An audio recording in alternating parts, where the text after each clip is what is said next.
बर्दाश्त करो। हम बर्दाश्त करने वालों में से नहीं है, सुनिए हम बर्दाश्त करने वालों में से हैं नहीं, ठीक है। हम भी जा उनका से गोली मरवाती हो। अब तू चाहबू कि खाली हम पवन सिंह के फेरा में रही तो वो हम ना है, जान लगा। उल्टा मत बोला, हमरो बोले लगे तू पवन सिंह के काहे बात करतो हुआ। अरे होई मौगा ही जड़ावा काजनी, तू उनके लायक पड़ू हमारा लायक नहीं खू। इंकरा इंकरा मत बोली, हमेशा अच्छा नहीं लगता है। उनका उनका का लगेले बड़ा।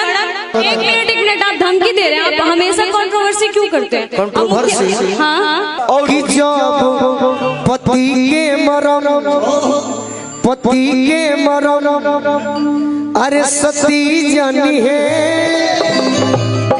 सतभतरी में हरिया का जानी, पति के मरण है सती जानी है सतभतरी में हरिया।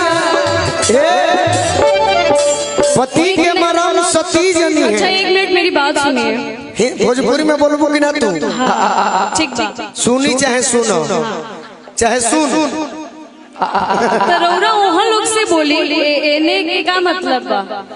पति के मरण सती जनी है सतभतरी में हरिया।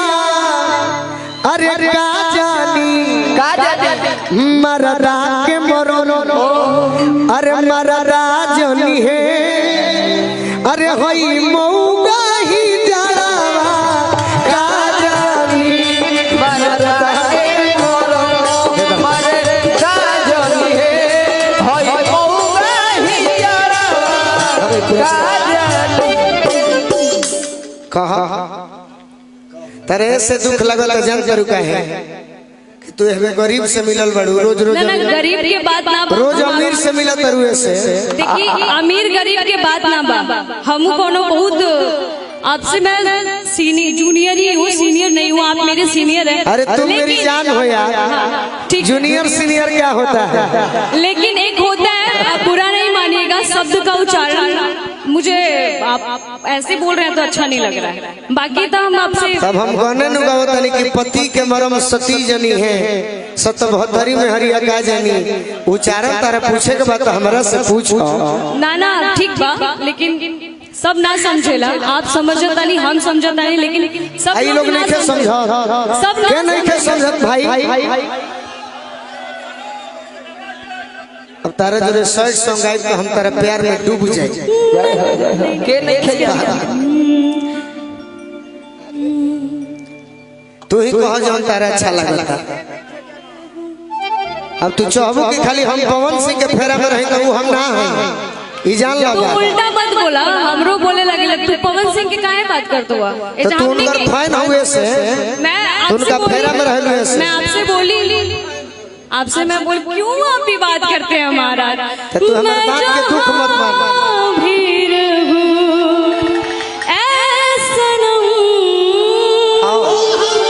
तू ऑलराउंडर बना, ऑलराउंडर।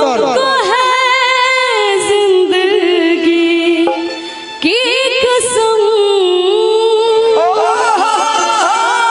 फासले आते जाते रहेंगे, लेकिन प्यार नहीं होगा कम। देखिए सब ठीक है, हम क्यों के ऐसे पर्सनल लेके बोले कि हम इनकरा पीछे बनी उनकरा पीछे बनी, शायद रौरा बनी यही से सोचा था नहीं। तू सबका खातिर बनई है, हम चाहते हैं। बिल्कुल मैं हूँ, खराब है से लगता ऐसा कौन तू नहीं खो। अब रौरा पूछा तू हमारा के नहीं कुछ ना, तू हमारे पुरान प्रेमी होके आ गोलू राजा के भुला तारू ऐसे तारा दुख लगता। ऐसे सब लोग बोलते हैं, अब बोले में का बा, हम कुछ भी बोल दे, बोलने में कुछ हो जाता। चलिए गाना गाते हैं, गाना गाते हैं। तू ऐसे नहीं कुछ। पुराना प्रेमी अक्सर नए यार मिलते हैं तो लोग पुराने यार को भूल जाते हैं, ये दुनिया की रीत है। लेकिन यारी भी चाहिए ना, यार भूलने के लिए यारी भी चाहिए होता है। अब मुझे ये नहीं, हमने के गाना मतलब गाना से बात कर जाए कि फिर ऐसे ही बात करेंगे बात तो फिर कर लिया जाए। मनवा के दुखवा आजिए नु कहो तो ठीक बार होगा, उच्चारण करी मनवा के दुखवा हमरा से बोली, लेकिन शब्द के गलत उच्चारण मत करी। हम रौरा के पता ना का बोलनी। हेलो देखिए रुको रुको अब लगल जज बने वकील बनो तनी जज भाई काफी बनी। ये मंच है पब्लिक के मनोरंजन के लिए। क्यों आप घबरा रहे हैं? घबरा अच्छा एक मिनट, ये बोलने आए हैं ना, ठीक है मंच है, अगर आपको मऊगा वगैरह बोलने लग जाएंगे तो आपको कैसा लगेगा? भोजपुरी दुअर्थी भाषा होला। अच्छा दुअर्थी गाना में गाड़ी में अंदर बाटे नु दुअर्थी कैसन जो हम लोग के गाड़ी दे देनी है कहीं कहीं में नीमन भी बाटे गाड़ी तो गाड़ी। तो किसी से पूछ कर देखो कि हमने गाड़ी दिया है। अच्छा सतभद्री मीन्स क्या होता है? क्या होता है? ये नहीं करने का, समझिए आप लोग भी बात की कुनाल गाना गाते हैं महाराज, वीडियो ही चलिए गाना गाइए। तो वही गाना गाते हैं, मैं भी वही बोल रही हूँ सर कि गाना गाते हैं ना। तू कहे के खड़ा भइल है? तू उनके लायक बाड़ू, हमारा लायक नहीं। ये बात मत बोल। तेरा दुख लगता तू बैठ जा। अरे आप इनको सुना तेरा हमरा बात के दुख लगता तो तू बैठ जा। तू उनके लायक बाड़ू, हमारा लायक नहीं। तू इंकरा इंकरा मत बोली। आप लोग कभी सुने हैं? मैं आप एक बार बोले मैं आ गई। हम नहीं बोले, नहीं बोले, हम नहीं बोले। तेरा दुख लगता तू बैठ आ, तेरा से 2 घंटा भी हमारे मुखिया जी गई हन आ, तेरा गावे के बैठ। अच्छा आप धमकी दे रहे हैं, एक मिनट आप धमकी दे रहे हैं। आप हमेशा कंट्रोवर्सी क्यों करते हैं? कंट्रोवर्सी? हाँ तेरा कौन बात खराब लगल? केहू को है तो हमने खराब गाया है? अच्छा तो मैंने कुछ खराब बोला है ना? तू बोलना ना हम बोलनी, गाना गावा तो तू गाना गा के जवाब दो ना। खड़ा बाड़ू तो तू बोला हम तो दम है तो पास करो, नहीं तो बेटा बर्दाश्त करो। हम बर्दाश्त करने वालों में से नहीं है। सुनिए हम बर्दाश्त करने वालों में से है नहीं, ठीक है? हम भी जाओ उनका से गोली मरवाती हो।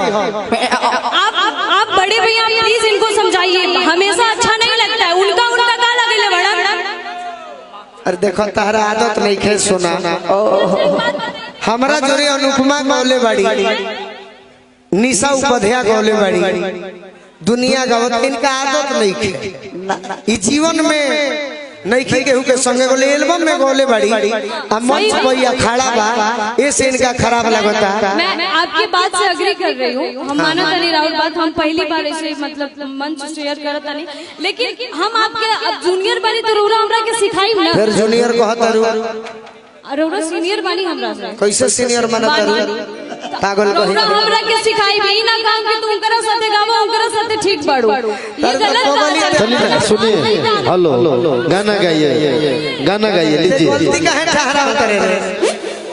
हम तो तड़ा बोला तड़ा ए गाना प्ले करिए महाराज, आप लोग हंस रहे हैं। गाना प्ले बदमाश कहेंगे तुम्हें बाबू।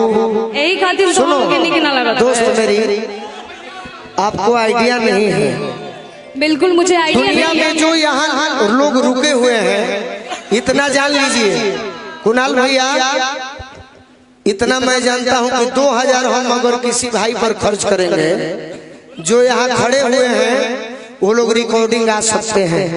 ये मंच जो है ना अखाड़ा है, यहाँ सबकी बस की बात नहीं है। नहीं आप अकेले गा सकते हो। सुनिए ना, ठीक कह रहे हैं आप, खड़ी हो सबकी बस की बात नहीं है कि कोई अपने आप को सतभतरी बोले, सबकी बस की बात नहीं, सब नहीं सुन सकते। अरे तो तू में हरी में हरिया कह दे ना नु कहा, अरे गाना गावा बात